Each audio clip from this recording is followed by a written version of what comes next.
Right breaking చూస్తున్నాం. ఒక మహిళా అధికారితో వైసీపీ రాజ్యసభ సభ్యుడు విజయసాయిరెడ్డికి అక్రమ సంబంధం ఉందనే వార్తలు చక్కర్లు కొడుతున్న సంగతి తెలిసిందే. ఈ నేపథ్యంలో విజయసాయిరెడ్డి మీడియాతో మాట్లాడుతూ ఎలాంటి ఆధారాలు లేకుండానే తప్పుడు ప్రచారం చేస్తున్నారని మండిపడ్డారు.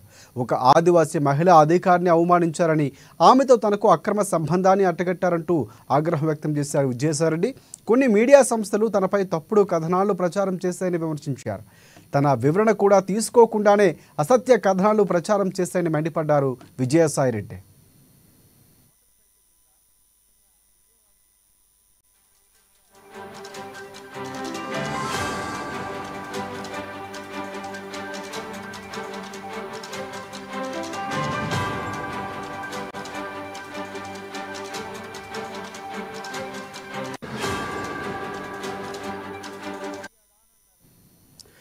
ఇక కూటమి ప్రభుత్వం అధికారంలోకి వచ్చిన తర్వాత వైసీపీ నాయకులపై వరుస క్రమంలో బురద చల్లుతున్నారని విజయసాయిరెడ్డి విమర్శించారు. సహాయం కోసం వచ్చిన మహిళా అధికారితో తనకు సంబంధం అంటగట్టేస్తారని ఆగ్రహం వ్యక్తం చేశారు. సాయిరెడ్డి తనకు తండ్రి లాంటి వారని ఆమె చెప్పారని గుర్తు చేశారు. తన పరువు ప్రతిష్టలను దెబ్బతీసేందుకు కుట్ర చేస్తున్నారని మండిపడ్డారు. రామోజీరావునే తాను ధైర్యంగా ఎదుర్కొన్నానని, ఈ కుట్ర వెనుక ఉన్నవాళ్లకు బుద్ధి చెబుతారని అన్నారు. పరువు నష్టం దావాతో పాటు పార్లమెంట్లో ప్రివిలేజ్ మోషన్ ఇస్తానని, ప్రైవేటు మెంబర్ బిల్లును కూడా పార్లమెంట్లో ప్రవేశపెడతామని చెప్పారు విజయసాయిరెడ్డి.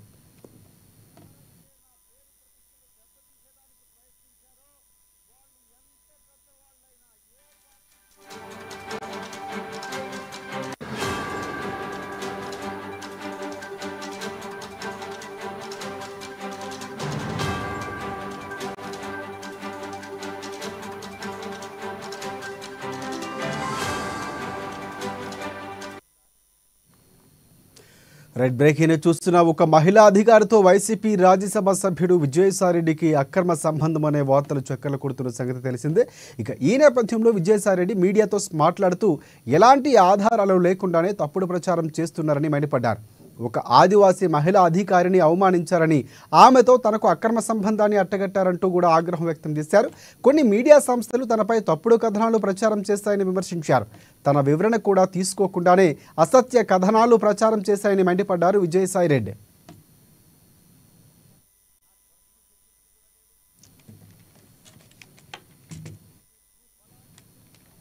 ఇక కూటమి ప్రభుత్వం అధికారంలోకి వచ్చిన తర్వాత వైసీపీ నాయకులపై వరుస క్రమంలో బురద చల్లుతున్నారని విజయసాయిరెడ్డి విమర్శించారు. సహాయం కోసం వచ్చిన మహిళా అధికారితో తనకు సంబంధం అంటగట్టేస్తారని ఆగ్రహం వ్యక్తం చేశారు.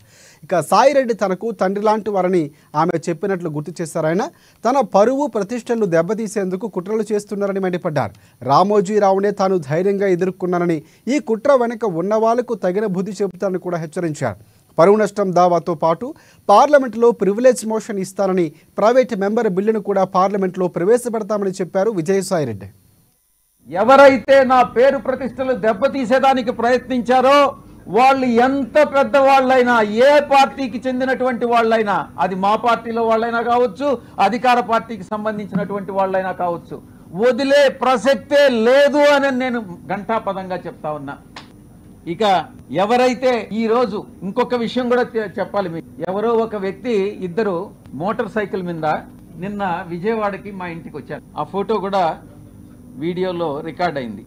వీడెవరో తెలుగుదేశం పార్టీకి చెందినటువంటి ఒక లేడీ, ఒక పురుషుడు. నేను ఒక్కటే చెప్తా ఉన్నా, వీడెవడో నాకు తెలియదు. వాడు ధైర్యంగా వచ్చి విజయసాయిరెడ్డి వాడు ఉండాడా ఇక్కడ, పారిపోయాడా అని అన్నాడు. ఎక్కడికి పారిపోయాడు అని అన్నాడంట. వాడెవడో నాకు తెలియదు. వీడు డెఫినెట్ గా తెలుగుదేశం గుండా అయి ఉంటాడు. ఆ గుండా వెనుక ఒక అమ్మాయిని కూడా. నేను ఒక్కటే చెప్తా ఉన్నా, ఎవరైనా కూడా, నేను ఈ రోజు ఇక్కడ వచ్చాను, నాకేం సెక్యూరిటీ లేదే, ఏ ఒక్క పోలీసు నా దగ్గరికి రాలేదే, నాకు పర్సనల్ సెక్యూరిటీ కూడా లేదే, నేను ధైర్యంగా వచ్చా. వీడెవడో టైం చెప్పి నువ్వు ఫలాని దగ్గరికి రా అని చెప్తే ధైర్యంగా నేను ఒక్కడనే వెళ్తా. ఈ రకంగా ఏదో వచ్చి నేను భయపెట్టేస్తాను, నేను కొట్టేస్తాను, చంపేస్తాను అని ఈ రకంగా భయపెడితే తాటాకు చప్పుళ్లకు భయపడేటటువంటి వాడిని కాదు అని నేను చెప్తా ఉన్నా. పత్రికాముఖంగా చెప్తా ఉన్నా.